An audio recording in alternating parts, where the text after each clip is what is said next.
Hello. Good evening, all of you. Good evening, ma'am. Okay, right. Let's start the discussion. Okay. We have the usual number of students. Well, now I will go to my screen. Yeah, right. Yesterday we started the discussion on consonants, right? And there we were talking about place of articulation, right? Place of articulation. And today I'm going to continue from that point, covering the areas on manner of articulation, and then going to talk about vowels, right? And diphthongs. So these are the consonant, vowel, diphthong. These are the three main categories which we need to discuss, right? In this lesson, let's finish our discussion on consonants first. Okay, right. So now we were talking about these things only yesterday. So I hope still your memories are fresh so that I don't have to do any recap of what we discussed yesterday, right? So simply I will continue from where I stopped yesterday, starting the discussion today with manner of articulation. Right. So manner of articulation will produce a consonant sound. Right. Now here you need to be clear.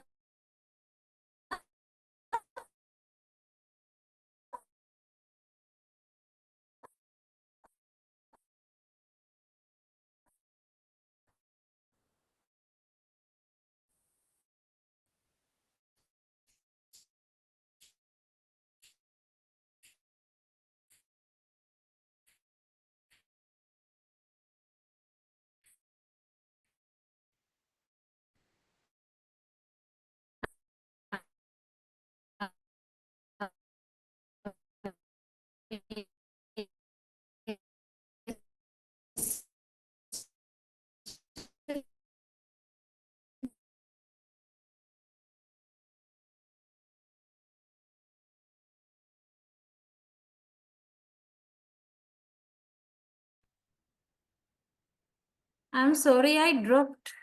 Can you hear me now?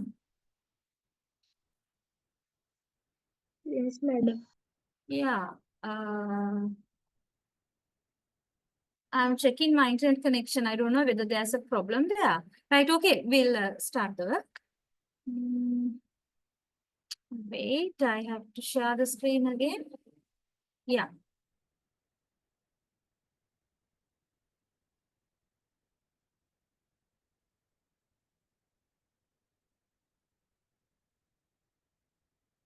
All right. What I was telling is about the nature of the consonant sound production. So definitely there is a closure, stricture. Now there are so many words which we can use to talk about this disturbance, blocking, obstruction, closure, stricture, whatever. We do something like that to this airstream. And that is how we produce any consonant. And that is the main difference between consonant and vowel, as we already discussed yesterday, right? So when we talk about place of articulation, we discuss where do we do this stricture or obstruction to the airstream. And when we talk about manner of articulation, we discuss how do we do this blocking or obstruction to the airstream, because there can be so many different ways where we do this blocking. Okay, sometimes this blocking, generally speaking, this blocking can be complete, right? Completely the airstream can be blocked sometimes with the contact of the two speech organs. And some other situations, this obstruction is quite partial because the two speech organs are only coming closer, okay? Not completely touching each other, just coming close only. So that there is a sort of space in between and the airstream is forced through that space. So likewise, this blocking can happen in various ways, right? And accordingly, now we have again another classification of consonants. So here you have a different set of types of consonants, right? And this set is totally different from the previous set under place of articulation. So all the consonants can be classified again into stops, nasals, fricatives, affricates, trills, etc. So be familiar with these types that come under manner of articulation also. You have major six types of consonants under manner of articulation. So we'll have a look at them briefly one by one. I have provided all this information in the note. Okay, so if you are not like clear with any idea or any line, just let me know. Otherwise, I will briefly touch this area. Yeah, one particular category, one particular manner of consonant production is stops, and we call it oral stop also. And there's another word which I have not given here in the note, plosive, right? The other word for oral stop or stop is plosives, like this. Sometimes you have heard I for plosive, right? Okay, so what is the nature of the production of stops or plosives then? Right, this is the remarkable feature. We produce a plosive with complete closure done to the airstream of two articulators with the velum raised also. And we call it velic closure. Right, now this is the main incident. There is complete blocking or obstruction done to the airstream. It happens when the two articulators or two speech organs are completely touching each other. Like when we say per. Now don't confuse, per is a bilabial. But still, how do we produce per sound? By completely touching our upper and lower lips together. Completely touching means our airstream is blocked there, somewhere at the lips, right? And then we suddenly release the airstream by drawing the two lips apart. So that is the nature of the production of plosive or stop. And at the same time, this velic closure is there. Velic closure means the velum is raised. Okay, right. Yeah. And another category, nasal. Yes. Now, how do you understand this manner? It involves complete closure of two articulators, all right, just like the above one, with the velum lowered, and we call it velic opening also, with the velum. Now, yesterday I was talking about the state of the velum, right? When I talked about this production of oral and nasal sounds, hope you remember, right? We produce a nasal sound when the velum is lower. You can visualize the diagram, right? When the velum is, the soft palate is lower, there's a space created. Entrance is there, opening to the nasal cavity. So airstream enters the nasal cavity, flows through the nasal cavity, goes out of the body through nose, producing nasal sounds. That is the main incident behind the production of a nasal sound, right? Okay. Now, with that, we can find complete closure of two articulators. Two happens. Usually when we talk about nasal stop. Now, look at this. Nasal, or we can say nasal stop. Why nasal? Because of the velic opening. Velic opening, there's an opening to the nasal cavity because of the lowering of the velum. So we call that incident velic opening, and because of that, the sound is nasal. And at the same time, the two articulators are completely touching each other, which means just like a stop, right? Two manners are there. Two manners are involved. Example sound is given na. All right, na. Now you can just try producing na. When you say na, the airstream passes through the nasal cavity, right? Na. Okay. And also, what are the two speech organs? Can you tell me, when you produce na, what are the two articulators that are closely touching to each other? Any idea? You can just say the sound and tell me. Na.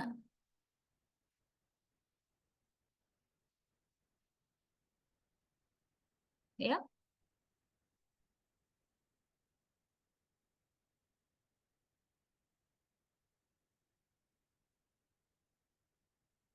What are the two articulators?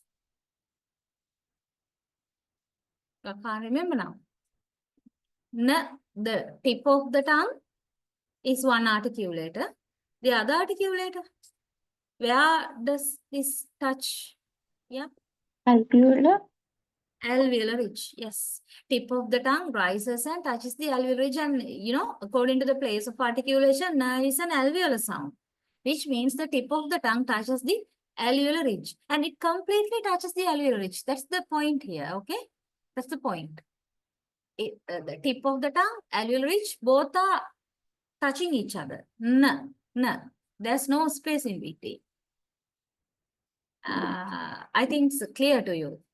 Right? So nasal stop is like that. There are two incidents. One is velic opening, the other one complete closure. Right? Okay, and there's a third manner, fricatives or spirant. Usually we use the word fricative. What about that? It involves close approximation of two articulators. Yeah, close approximation means the two articulators are drawing close to each other, but not completely touching, right?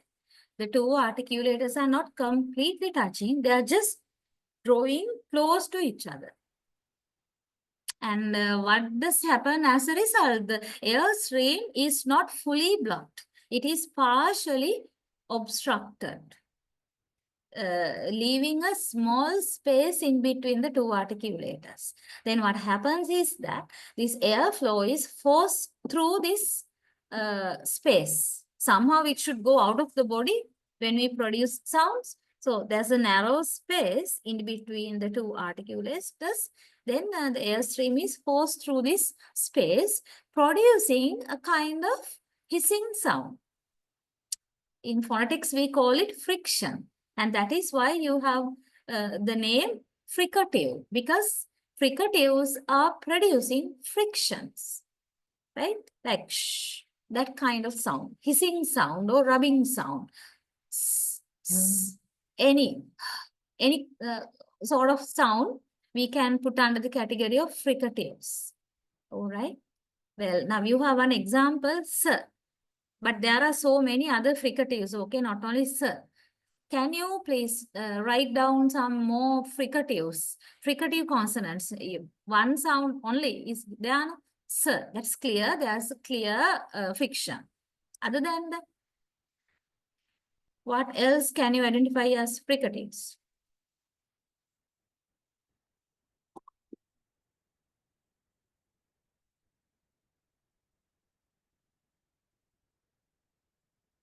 These sounds.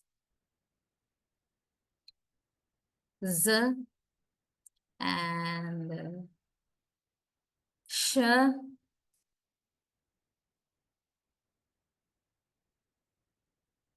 j, right? And according to the British Standard English, even these two sounds are considered to be fricative, but that is not quite familiar to us. Th and the. But we say these two sounds as stops, like the. But they are supposed to be fricatives according to the British English, right? They say because they produce these two sounds with slight friction, slight hissing sound. Sir, which we can't even do because we are not familiar. All right. Yeah. So these are the fricatives. And this is how you produce fricatives, right? This partial obstruction done to the airstream. And then affricates, number 4. Affricates have two manners. Actually, it's a combination of two manners. One is stop, the other one fricative. So affricate is produced combining the characteristics of both stop and fricative consonants. Yeah, you have two examples of affricates. One example is given in the note ch, but this is not the phonetic symbol, right? If you have a hard copy of the note, please write down the clear phonetic symbols within two slashes like what I have written here in fricatives. Okay, write down the examples in phonetic symbols. Okay, this is ch. You just pronounce ch and understand why it is an affricate, because we start ch by blocking the airstream fully. Okay, ch. But unlike a per, b, or even third, we release the airstream with a sort of hissing sound. Ch. The other example, j. Ch and j, both palatal consonants, and they are affricates also. Ch, ch. Okay, right. I will write the phonetic symbols. Well, now, may I know whether you are following? Am I clear to you? Hmm? If anything is not clear, please tell me, stop me and ask. Yeah. Fricatives divide us. Yes, exactly. Because now, Churja, I hope you remember this Churja belong to a pair, right? It's a pair. So, Ch is voiceless and J is voiced. Other than that, both are similar in place of articulation and manner of articulation. Only difference between Churja is this voicing. Okay, right. Affricates are that. Hope it's clear. And there's another manner, trill. Oh, it's called roll as well, right? Trill sounds. So trills involve complete closure, alternating occasionally with open approximation, right? Idea is this rapid vibration of the active articulator against the passive articulator. This is the identifying feature of a trill. Rapid vibration. Now you know the two articulators should contact each other, no, for us to produce any consonant sound. And one articulator is active, the other one passive. Active means the movable articulator, and passive articulator is the fixed one. Okay, now for example, alveolar is passive articulator, and tongue, any part. There are so many parts of the tongue. So whatever part of the tongue is active because you are moving the tongue. Okay, and hard palate is passive, tongue is again active, like that. So here rapid vibration of the active articulator against the passive articulator. Now see how you produce r, r. Don't you feel that there's a slight vibration happening? You are doing to your tongue, right? The tongue is vibrating when we say r, r. So active articulator is vibrating rapidly against the passive articulator. Passive means somewhere up there towards the hard palate. R. Okay, you can just produce the sounds so that you will be clearer rather than listening to me. Even if you produce these sounds along with all these categories, it will be clearer to you. So it's called a trill, right? And we have another manner that is called flap or tap sounds, right? And the identifying feature is the brief, complete closure. Brief but complete closure in which the active articulator strikes the passive articulator only once. Only once. That is why brief, right? And it's one strike of a trill and similar to a stop. Similar to a stop because complete closure is there, right? Okay. Except that the tongue is more tense and controlled than in a stop. So these are the other characteristics of a flap, right? The main idea is flap is a sound which is produced with the quick, complete closure done to the airstream. Complete closure done to the airstream quickly. Okay. But there's a difference between stop and flap.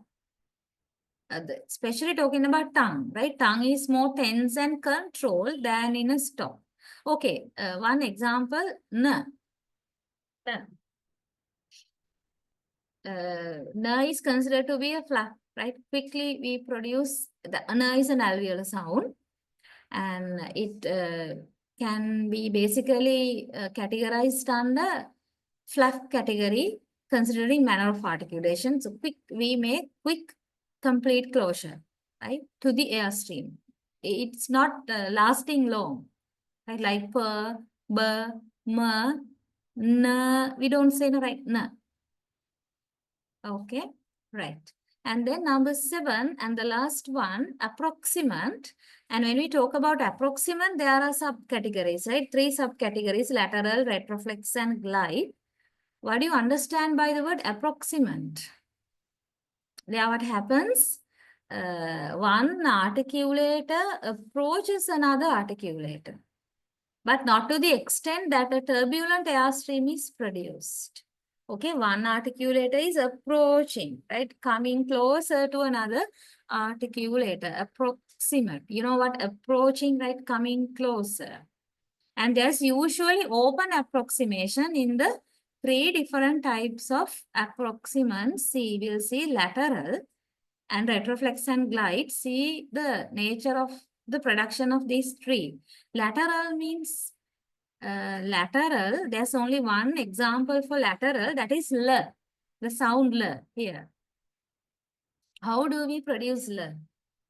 It involves complete closure of the central portion of the vocal tract, okay, with the lateral passage of air. And how does this happen? The air may pass around the sides with no stricture. Open approximation is that, right? Because we are not completely blocking the airstream. Open approximation means it's not closing. In close approximation, we talk about completely blocking the airstream. But in lateral, just say L, L. How do you say? Your tongue is in a position like this. Don't you feel? Right now, you can't see, but still you can feel. Your tongue is in this type of a curve position when you say L, L, and tip of the tongue is touching the alveolar ridge. Okay. Right. Now, what happens to the airstream then? Airstream is coming like now from behind, and mouth is somewhere here. So how does the airstream pass through this tongue position? Right? It passes through the tongue from either side of it. From both sides of the tongue, the airstream is passing through the vocal tract and then finally goes out of the body through the mouth. Okay. Right? And then that is lateral. That's called lateral. And retroflex is another approximant involving the underside of the tongue curling back behind the alveolar ridge towards the palate. Like the sound of R and laterals and retroflexes, they are all called liquids, right? Yeah. Underside of the tongue curling back behind the alveolar ridge towards the palate. Now, this is somewhat similar to trill sound, right? Trill sound. Here also we can take R under the category of retroflex too when we talk about approximation, right? Like the tongue curls back behind the alveolar ridge towards the palate. Actually, this is more like the R we know in English. The English R is more like retroflex rather than a trill sound. Okay, right. And then glide, or we can call it semi-vowel. Semi-vowel, yesterday I introduced semi-vowels to you, but not this word, right? Glide. Yeah, we can use glide to refer to semi-vowels. So it involves a glide to or from a vowel. Okay, glide means like slipping from one sound to another sound. And this sound is articulated like a vowel. Okay, like a vowel because there is no stricture, no obstruction, but functions as a consonant to begin or end syllables, like the sound of we don't right? Bilabial sound. We can categorize it as a glide or a semi-vowel because we produce or we articulate without any obstruction done to the airstream, but still it functions as a consonant because we shape the airstream to make the sound like look like and also there's another idea here. Can function to begin or to end syllables also, right? What when we where do we use semi-vowel word, like in what, right? What is a monosyllabic word, and in that syllable we start with it's not a vowel sound. It's not consonant either, but still we use to start the semi-vowel, sorry, start the syllable. What, even why. All right. And that is the characteristic of a consonant. So there are both vowel characteristics as well as consonant characteristics. So that is why we identify as a glide, and the other glide is year. Both and year, right? They are the glides. Okay. Better to be familiar with the symbols, phonetic symbols. Already you are familiar with the symbols, but better to add these symbols to the note because I have not added the symbols, right? Only the symbol looking things, no strokes as well. So you just complete the note according to how we discuss these things, right? Okay, manner of articulation is that, and this table gives you an idea regarding both place and manner. We have merged and combined both types of articulation. See, now in the first column, you have manner of articulation here. So several manners are there: stop, nasal, fluff, fricative, affricate, and approximate. And the voice and voiceless categories are also given along with these types of manner of articulation. And here you have place. Okay, under place of articulation, bilabial, labiodental, dental, alveolar, alveolopalatal, palatal, velar, and glottal. Okay, so now see how you can understand this table. Stop. Stop and bilabial. What are the sounds that have both stop and bilabial qualities? Per Burma. So that is how you have these three. Per Burma, but some are voiceless, some are voiced. Right? Per is voiceless. And both Bur and Ma are voiced. Right. That is how you need to understand this table. I think the rest you can go through. Now, this is what we were discussing even from yesterday, okay? From yesterday up to today. So this table will help you to like put everything together. Now, these are the types of or the classes of consonants you need to be familiar regarding manner, and also these regarding the place of articulation. Okay, right. Well, now there is a small work for you. I can't remember whether I have added this to your note lecture materials. If you don't have this, never mind. You can look at the screen. Very simple work, right? Give the phonetic symbol for the initial consonant sounds. Initial consonant sounds of the following words. So there are so many words there. You just pronounce these words one by one naturally, okay? Then catch the first sound. Now, first sound, it's not first sound actually, first consonant sound, initial consonant sound. All these words be careful, right? Almost all the words are starting with consonants. Then it will be the first sound. Anyway, you have to go by this initial consonant sound. Catch the initial consonant sound and write the relevant phonetic symbol. Okay, like there are so many words. I'll give you around 7 minutes. Right? Do it now.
Okay, finish.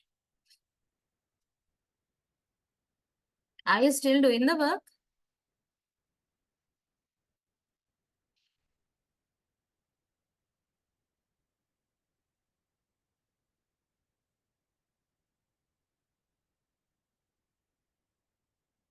Right, you tell now from the A, okay, from the first word. Yes. What is the first consonant sound? The initial consonant sound. Go on telling.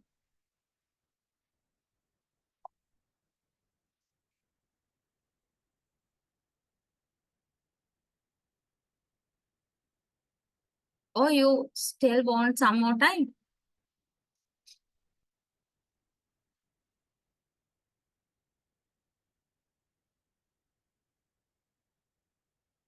I don't hear anything from you.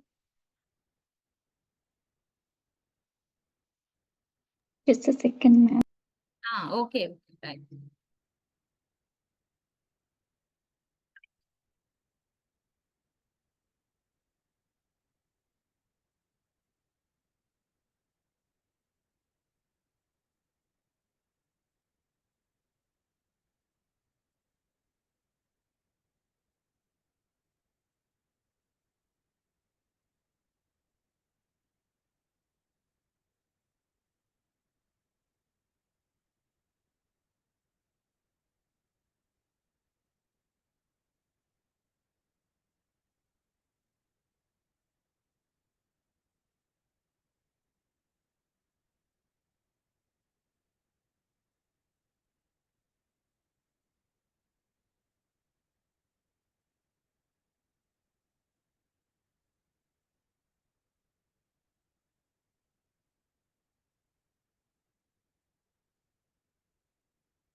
Okay, right now the time is passing. I think you had enough time, right?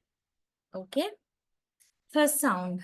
Now please tell, or else I will just write and you check. Okay. First word, rhetoric. Rhetoric. The initial consonant sound r, and second one. One. What is the now? This is a little bit. I don't want to say confusing, but you need to think. Second word. What is the consonant sound? Yeah. The second one I'm asking from you all. What did you find? Semi-vowel.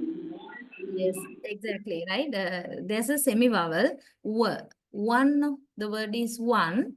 It's not a complete consonant sound, but semi-vowel. Right. Okay. And say, k. Sorry. Without pronouncing, I was just writing. No. And what about the next one? D. Thomas. What about the sound? T.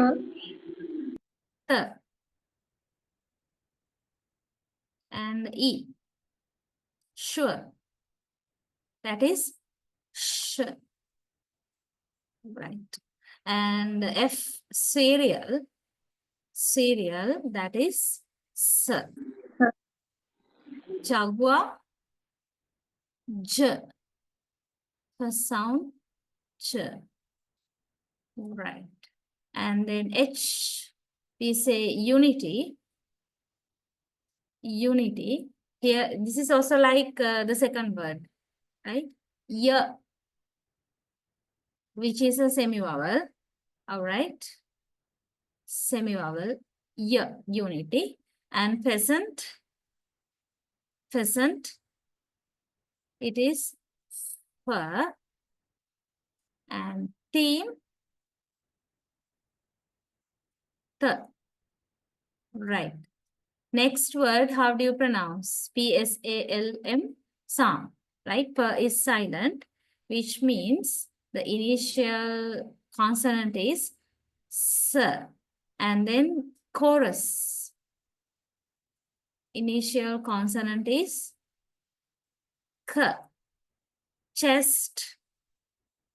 Ch.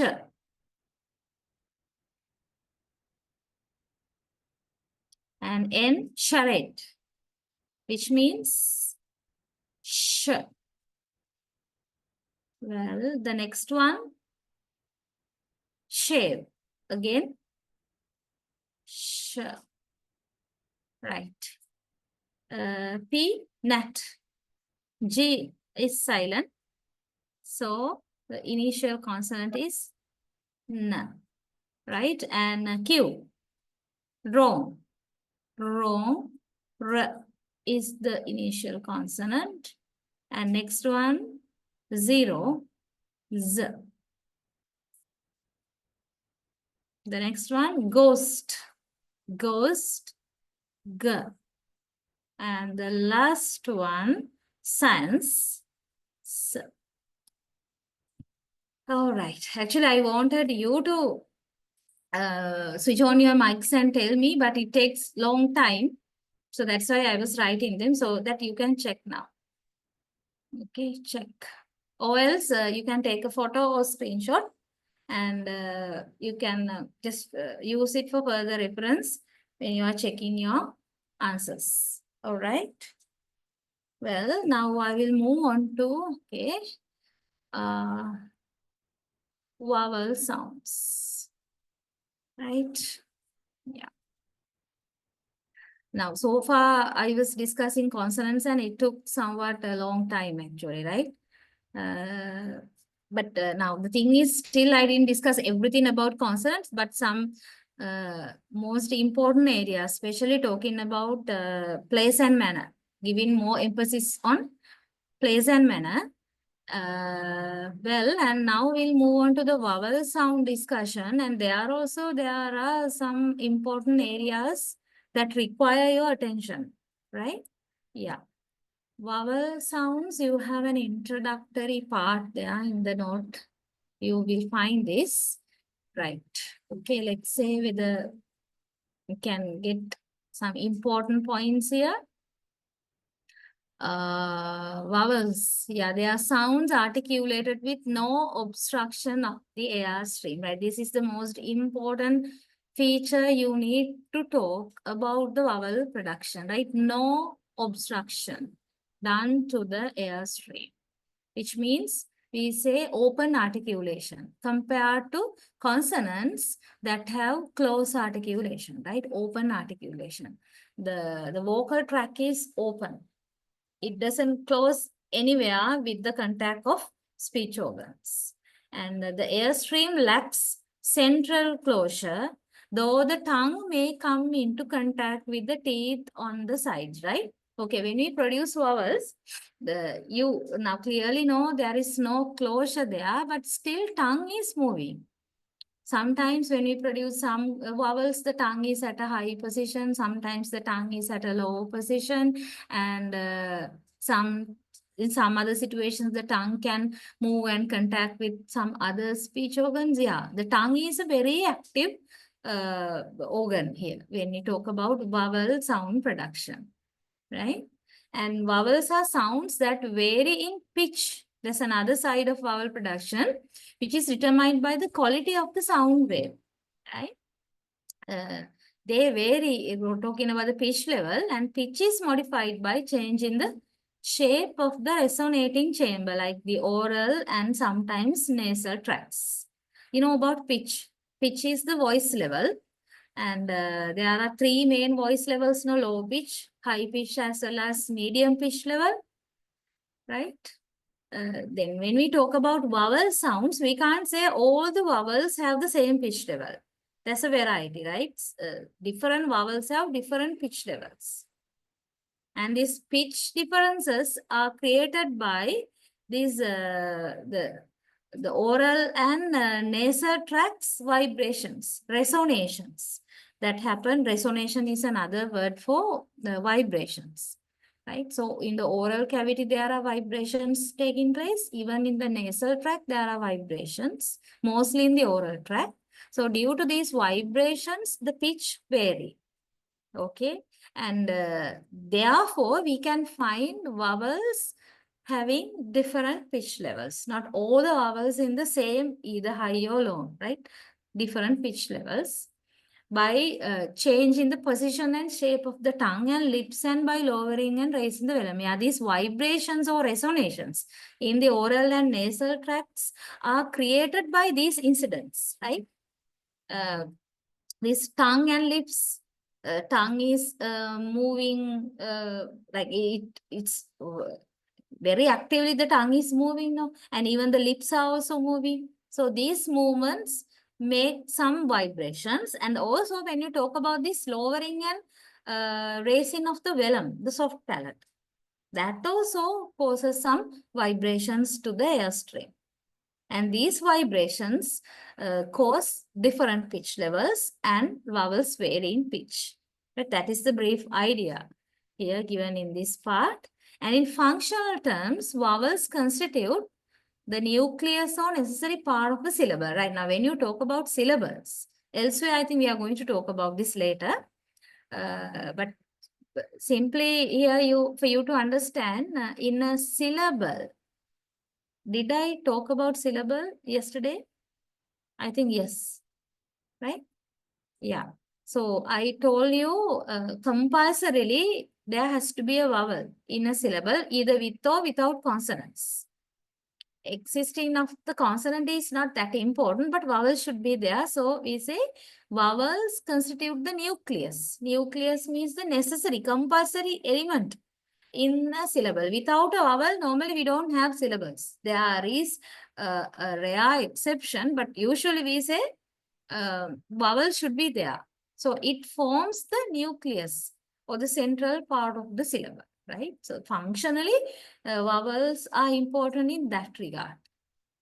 So you can see three different views about vowels in articulatory terms, in acoustic terms, as well as in functional terms. The importance of vowel sounds. Okay, importance as well as the nature of vowel sounds.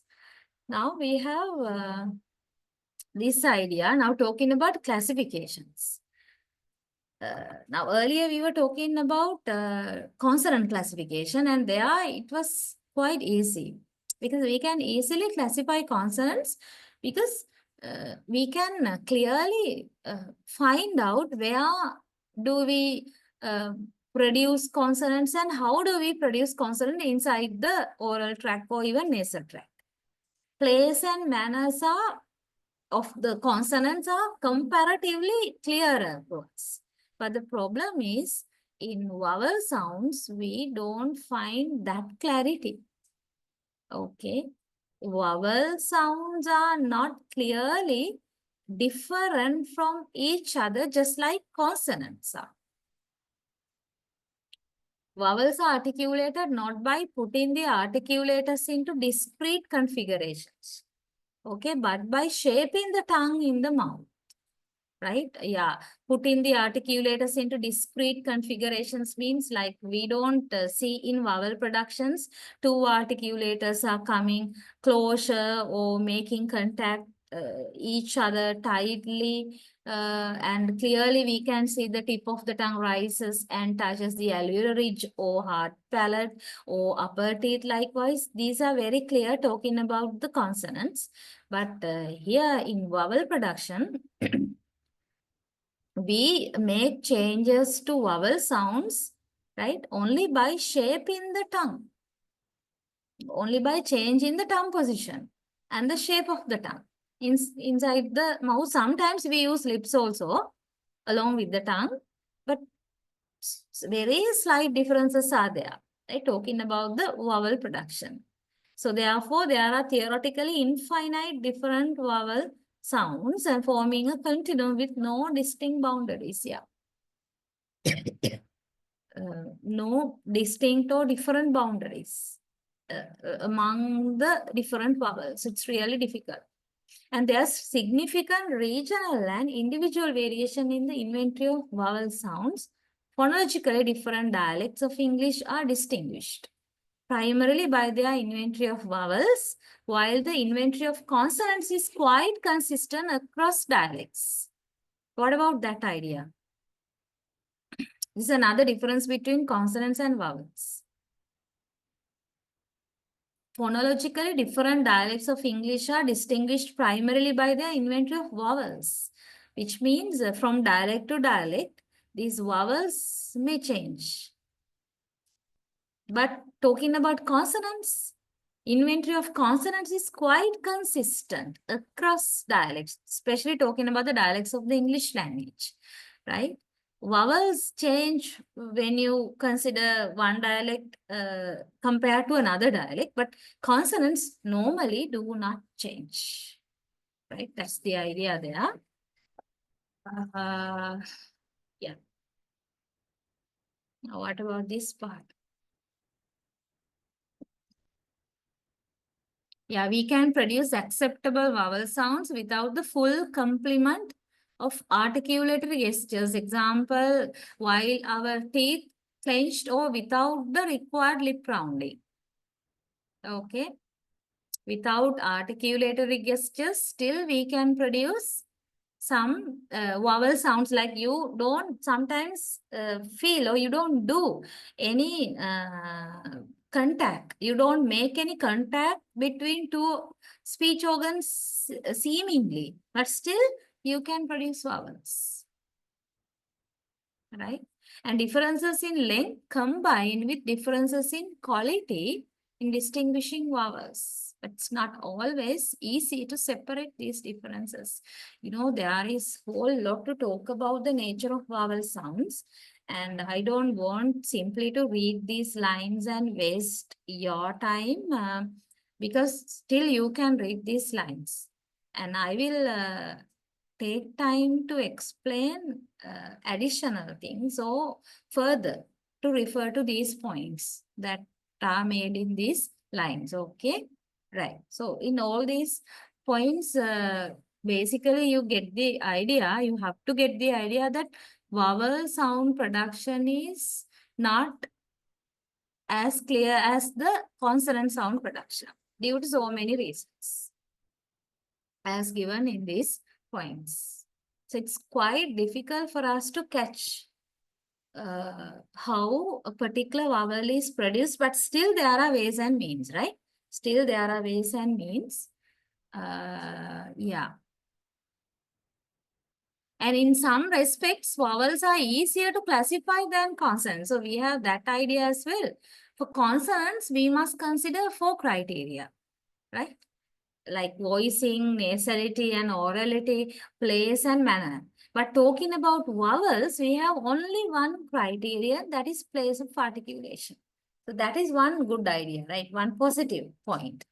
Because always we say vowel production is difficult to notice like consonants. Yeah, that is the story.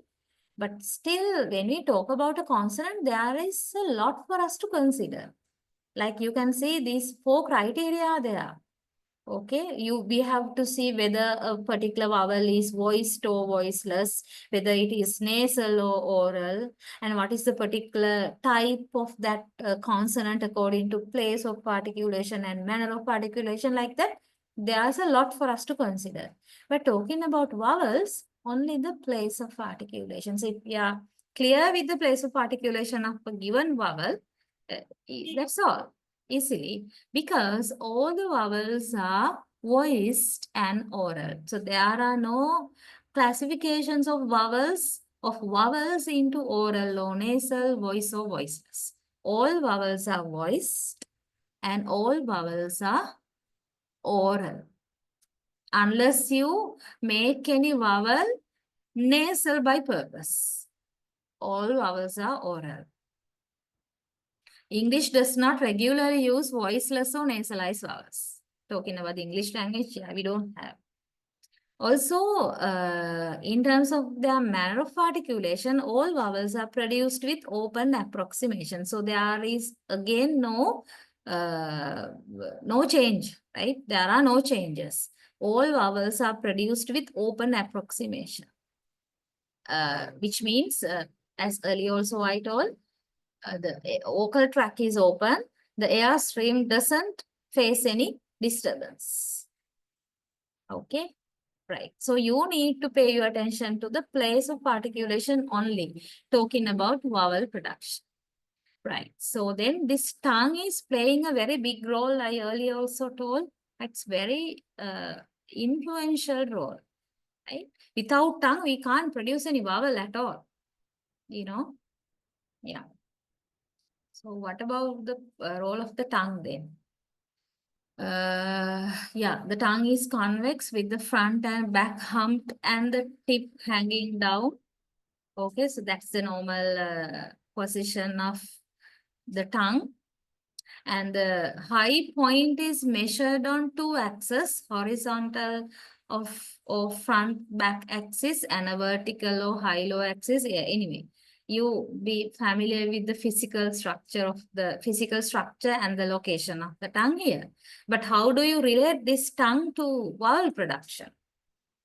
Yeah, when we talk about the sound production or the vowel production, these 3 divisions are important, right? Front, central, back.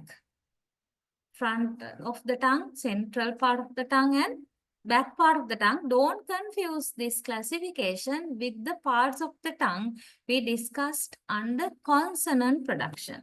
Right? In consonant production, we identify more parts. Tip of the tongue, blade of the tongue, front of the tongue, back of the tongue. Even the root of the tongue is also there. But vowel production, only front, central, and back. So if you just consider this to be the wait. Tongue. If this is your tongue, right? This is the front part. And this is the central part and this is back part. Right. And then that is one talking about front back axis. And there's another types, right? Another set of types of the tongue talking about high-low axis. Because inside our mouth, the tongue can be at a high level, or it can be at a low level, or third type, it can be at a mid level. Accordingly, we have these three levels of the tongue: high level, low level, and mid level. So if the tongue is somewhere here, okay, I will just put broken lines. If the tongue is resting at this level, that is high level, okay? And if the tongue is resting at this level, what about that? That is low level. And this is mid level inside the mouth. So high level means very close to the hard palate. And low level is down there. Okay, right? Well, so then tongue is important in both these positions, right? Talking about the categories in relation to front back axis and high-low axis. And according to how the tongue is resting inside the mouth and which part of the tongue, whether front, central, or back, which part of the tongue is used in sound production, we have so many types of vowel sounds. For example, we have front vowels, central vowels, back vowels, and high vowels, mid vowels, and low vowels. Okay, we will move on to that later. And we are talking about vowel sounds. So there are two types of vowels, monophthongs and diphthongs, right? So we'll first have a look at the monophthongs. Monophthong, mono means one, thong means sound, right? So monophthong is a single vowel sound, just a single vowel sound constituting the nucleus of a syllable. Yeah, the central part of a syllable consists of this monophthong. And what about the tongue here? The position of the tongue is more or less static, and there's no relatively constant acoustic property or pitch to the sound, okay? Well, now this is a classification of the monophthongs. Well, before that, here I haven't given the number. How many monophthongs are there? If you have any idea. Yes, how many monophthongs?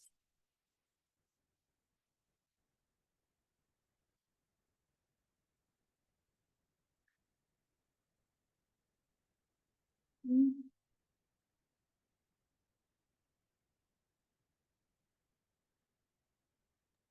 12. Exactly. Yes. 12 monophthongs are there, right? So now I'm going to give you these 12 monophthongs. They come one by one, right? Anyway. Okay. Yes. Right. Okay, now you have a simple work to do because you must be fed up of listening constantly to me, Right, now here I have given, but the thing is I must have given you some examples, right? Yeah, check. Yes. Okay, just to make sure that you have understood and you have recognized these vowel sounds, you need to add one more word to this list. Okay, please do it now before I introduce. I don't think I should introduce these vowel sounds are clear, but still as a practice, add one more word, put comma and add one more word that contains this first vowel sound. And there are 12 now, which means you need to write 12 words. One word is enough to add for each row, okay? Like this. Right, do it now. And if you have a hard copy, you can write your word in the given note itself. Else separately, no problem, because I want you to take this as a practice, right? Practicing before I introduce the vowels, see whether you alone on your own, how far you can catch and understand. All right. For that also, I'll give you around 7-10 minutes. Right. Do it, please, now.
Okay, right.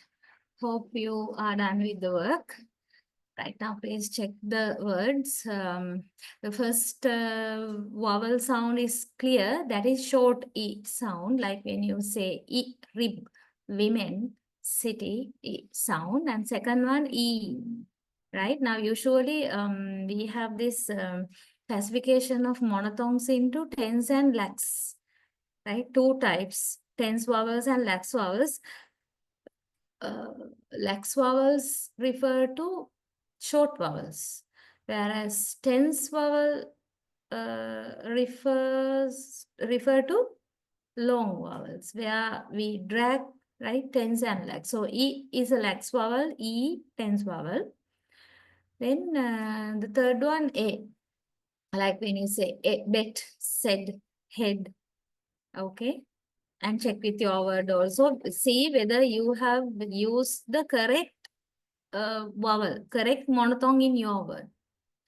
A. And another one, A. That is also lax vowel, right? A, both are here given in the classification as lax vowels. A in back, sat, cat, hat, A sound. And then you have R. This is a tense vowel. R, like when you say farm, father, calm, harm, R sound. Then O, short one, lax vowel. Hot, quality. Now say the difference between spellings and the sound. Quality, Quality, but we say O sound, short O. And then tense vowel O, like boat, port, so. And U, like good, wood, lax vowel. Tense vowel, U, like wound, soon. And we have another one, A. Now this is lax vowel, right? Means now the symbol looks like upside down V. Quickly we say like but, hut, done, right? Quick, that's a quick sound. The last two, and tense, the lax vowel and the last one tense vowel. Like in address, grammar, attend, and as you can find in the words like bird, herd, even nurse, right? Purse, word, you have a sound. All right. So now can I know whether you have added uh, a word for each list correctly? I'm not going to ask from you your words, right? But simply tell me whether you have correctly added a word.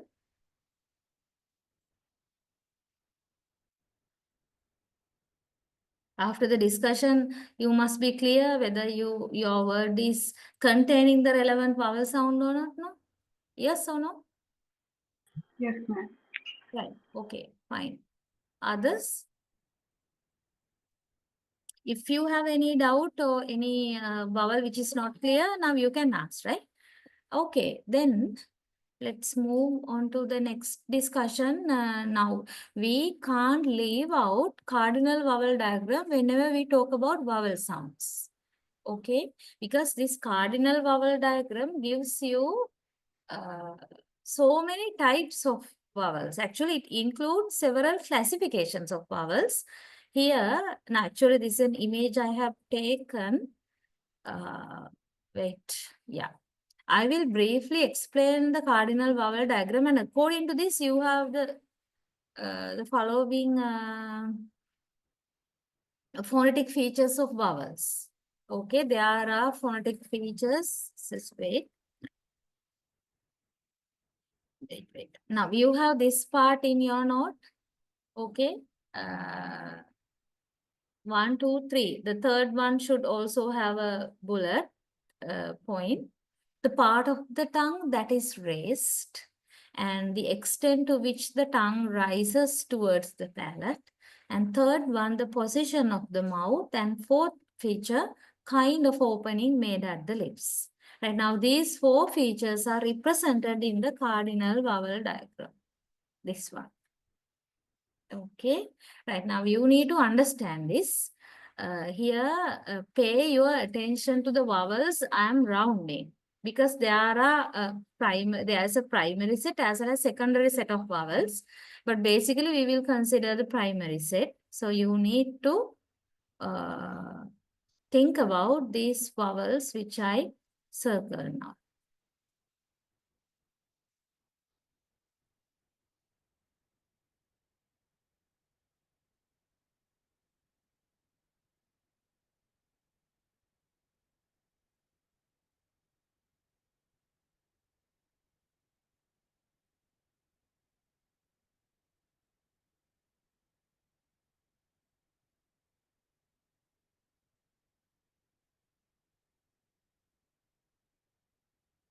Right. The 12 vowels. Okay. And the thing is, you need to understand why these vowels are located at these places, especially. This E, E, A, A, A, and O, U. Right? Now, these are the vowels. So, you need to be clear with the cardinal vowel diagram that shows these phonetic features, right? 4 phonetic features. Now, look at this as a tongue, right? Now, this represents the tongue. And this part is the front part of the tongue, right? And you have the central part here, the back part here. Okay, right. And another criterion talking about the extent to which the tongue rises towards the palate. Accordingly, you have, okay, I'll go to a different color.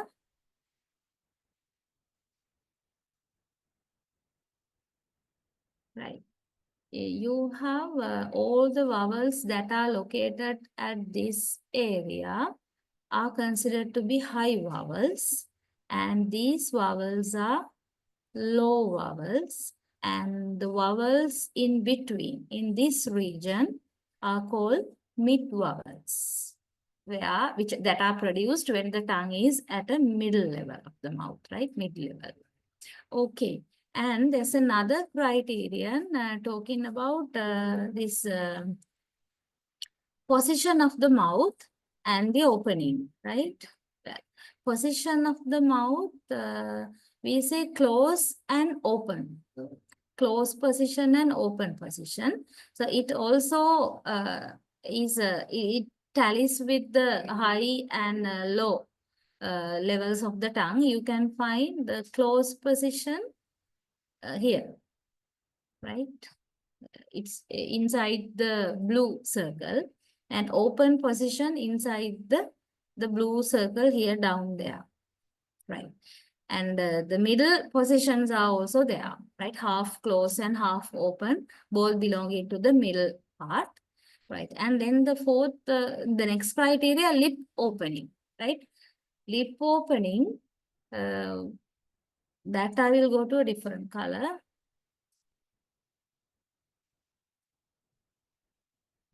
Yeah.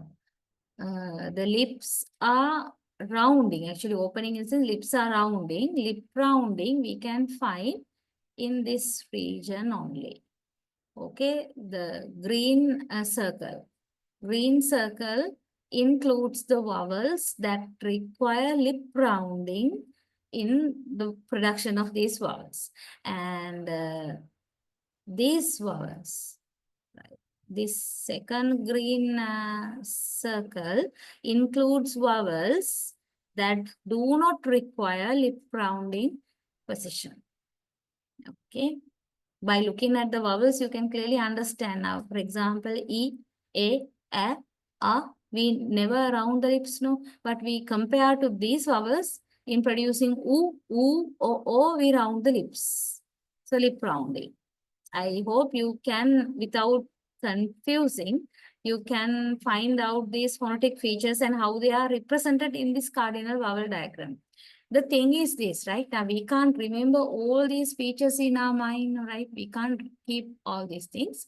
But if you can remember the cardinal vowel diagram, especially the vowels I have circled here, E, A, all these 12 vowels and their locations. For example, look at E. Okay, I will change. Now look at this one. This vowel.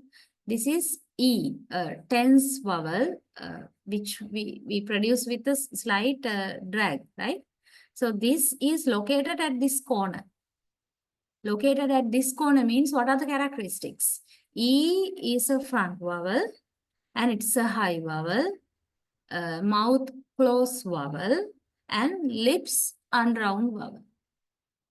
How do you understand all these, associate all these phonetic features? Because any vowel sound you locate at this corner should have these features. Now you can see slightly slight change when you look at the lax vowel, right? E, short vowel, E. Almost the same phonetic features. It is also high front, lips spread or unround, as well as close, but not fully close, like half close. E. Similarly, you can identify the phonetic features of the other vowel sounds. And another example, oo, the tense vowel oo. What about the phonetic features? Can any one of you tell me? By looking at this cardinal vowel diagram, what are the types of oo? Anybody? Just look at this cardinal vowel diagram. Yeah.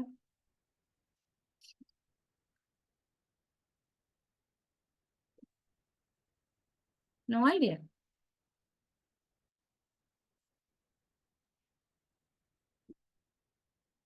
At least one or two features.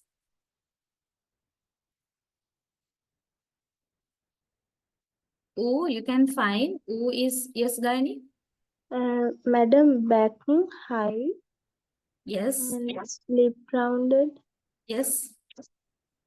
Mouth, open or close? Open. Not closed. Close, right, correct. Oo is a back vowel, high vowel, lips round vowel, mouth close vowel. We don't say mouth close, it's a close vowel. Right. Compared to that, you can just consider a vowel like this. Ah. Right. Similarly, you should be able to identify the phonetic features, even A. Right. So it will be quite interesting and a good practice in your leisure time. Just list out all these 12 vowels and write down the phonetic features in front, referring to the cardinal vowel diagram. Okay, here we did only 2. But there are 12, total 12 vowels. One by one, you can try the phonetic features. Okay, you can do it. That's for your work. Madam, And yes. Hmm. Madam, what is that sound adjoining to R sound there? This one. You mean this one? Unrounded one, yes. No, this is not relevant to the primary vowels. Actually, in the cardinal vowel diagram is an advanced diagram. Okay. Right? There are 2 sets of vowels representing. One set is the primary set of vowels, the other one secondary. Now here we study and we talk about primary set of vowels only. But Okay. other symbols represent secondary set. They are actually, these phonetic features are reversing. But we don't have to go to that extent, right? And that is why I circle only the primary set for your attention, right? It's clear, madam.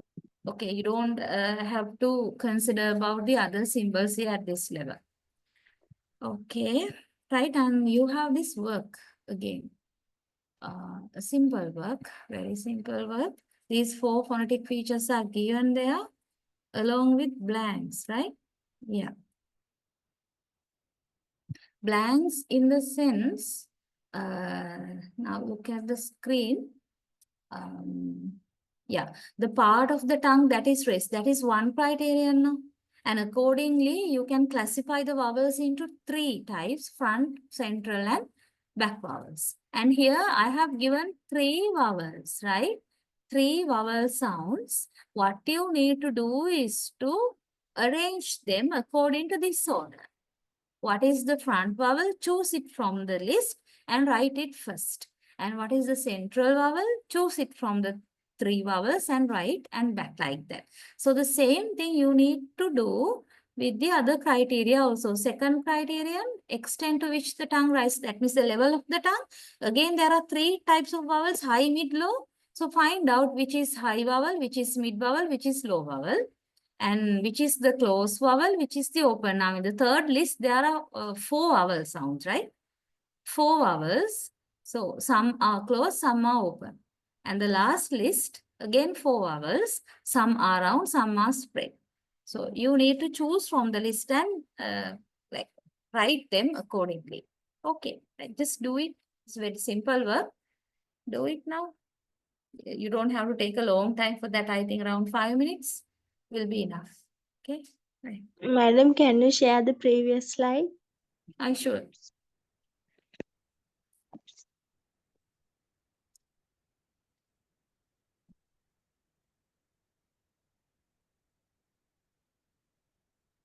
I think that question is available in your note. Okay, so you can have a look at this screen and do the work.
Hmm.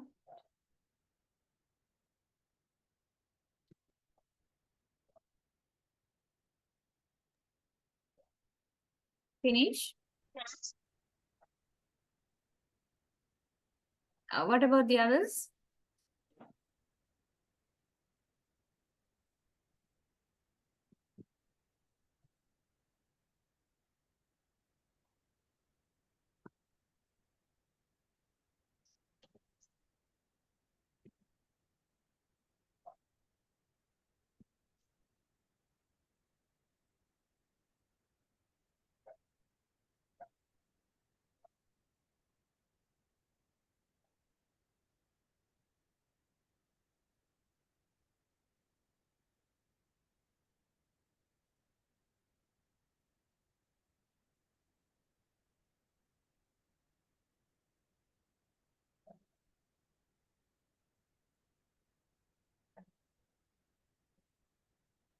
Okay.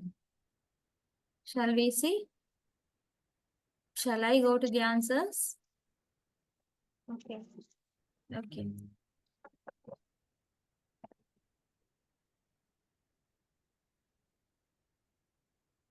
Right. Okay. Check your, sorry, check. I have written the vowels according to the order, okay? First vowel front, then central, then back like that, according to the order. And in the third one, close and open. E, U, close, and A, O, open. The last one, round and spread. U, O, lips, round vowels, and E, A, lips, spread vowels, O, unround vowels. Right. What about your works? Have you correctly identified? Huh?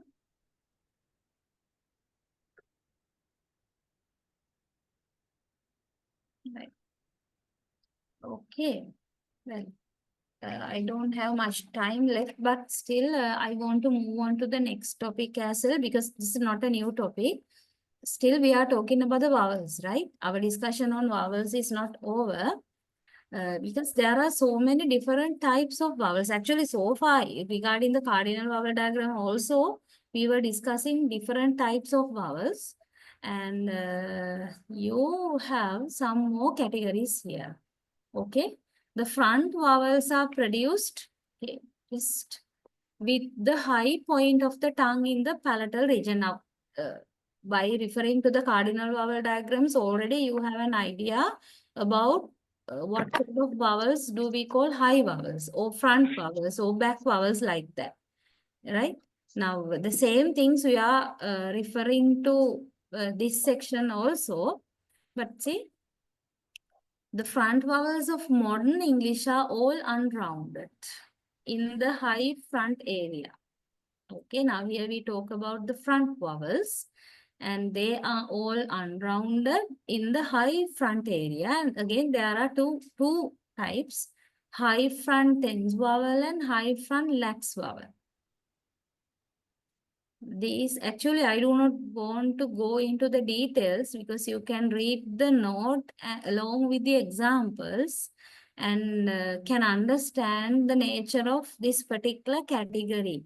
High, front, tense vowel like E. What are the examples? E and also A. And high front lax vowel, example E. Like what you can find in these words, right? And talking about the mid-front area, there are again two types, upper mid-front vowel and lower mid-front vowel. Two mid areas, upper mid-front and lower. Again, you are talking about the subcategories of front vowel, right? Subcategories of front vowel referring to mid. Two mid areas are there, upper mid and lower mid of the front vowels. Read the part, and there are some examples from other languages like German and French, okay, and even Spanish. But anyway, you are provided with English examples as well, so you can understand. Already you know about these mid-levels, mid-vowel sounds. These are in detail descriptions. And another subcategory of front vowels, low area, low front area. So what are the low front vowels? Like a, okay, like lamb, hat, rat, fast, tram. All right. So then you can get an idea regarding the central vowels here. So what about the tongue? Tongue is in the palatal velar region when articulating the central vowels. And you have again another classification of all the central vowels. Upper mid central vowels. Yeah, but that's the main thing, right? Upper mid central vowel, because that is where basically you get a schwa sound, like in sofa, about, subtract, and offend. All these are unstressed vowels. You know, schwa is a short sound, that is lax vowel, and that is not stressed. That is the strongest example to introduce upper mid central vowel. Okay. Yeah, that's the most important part to talk about the central vowels. And then two more features of vowels are introduced here as tense and lax, right? Vowel tenseness and vowel length. Yeah, when we talk about vowel tenseness, what is that? Degree of tension in the muscles of tongue, which affects the total volume of the tongue. Okay, right. Accordingly, we have the two types, tense and lax. So tense vowels are longer, higher, and more marginal, whereas lax vowels are shorter, lower. That is one type. Another type is this vowel length, right? Length is associated with the time spent in articulating, right? How long you take to produce a particular vowel. That is the vowel length. Yeah. So you can get some idea by referring to this part. Well, that is about the vowel sounds, right? And I think I am a little bit fast, but still I want to discuss these areas without dragging the time. Okay, right. So before I move on to the diphthongs, do you have anything? Anything means now these parts of the note I just rush through. I didn't discuss in detail because you have the note. Okay, read the note.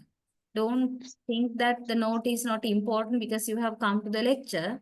No, you need to couple my discussion with the text or the note. Combine both, then you will get a full picture, comprehensive picture regarding the vowels or consonants or any topic. Right? Okay, so therefore, at the moment, I'm not going to ask from you whether you have a problem, but if you are not clear with anything, still you are free to raise it. Okay, right. Then I will introduce diphthongs before I close the discussion for today. A diphthong, that means two. Diph means two, no? And thong means sound. Diphthong has two sounds. Actually, what are these two sounds? Two vowel sounds. Two vowel sounds are there, and that is one speech unit. Diphthong is one single speech unit inside of which we find two vowel sounds. And when we produce a diphthong, there's a glide there, right? From one first vowel to the second vowel. Gliding means the tongue is gliding, right? Tongue is slipping from the first vowel to the second vowel quickly, so that it is produced as a continuous sound. Continuous, there is no pause in between, right? No pause. Quickly, we produce the second vowel soon after the first vowel sound. So the role of the tongue is very important in producing diphthong, because it's the tongue movement that helps us quickly move from the first vowel to the next vowel, right? Okay, you have now the classification of diphthongs. Altogether, there are how many? Sorry, there are 8 diphthongs, 8 different diphthongs. Yeah, these are the words. Be familiar with the production, because for us, right, in Sri Lankan English pronunciation, we do not use diphthongs a lot. Now, very simple example, look at the first word here, C-A-M-E. How do you say this word? Now, don't think and plan, right? You simply tell me, how do you say this word C-A-M-E? How have you heard, or how do you say? We say came, right? And even men, rain, which means we are not very much familiar with the use of diphthongs. According to the British standard pronunciation, this word should be is pronounced as came, main, rain. But here in Sri Lankan English, we replace the diphthong by monophthong. So we use tense vowel a, came, main, rain. That is the thing, right? That's the difference between BE and SLE pronunciation, right? Anyway, a, the first diphthong is a, e quickly together, a, came, main, rain. Okay, now here also you need to write some words, right? Where you can find the relevant diphthong, and second diphthong I, like in high, shy. Third one oi, like boy, oil, and ow, how, house, cow, and o, like so, go, and ear, like period, serious, air, there, prayer, and the last one, and the eighth one, poor, poor. All these 8 diphthongs are different from one another, right? So be familiar with the use of diphthongs and the nature of the production. Well, this table you can refer to get some sort of understanding regarding the diphthongs. Here I have given the source, right? The diphthongs of North American English, approximate starting and ending points are there. Yeah.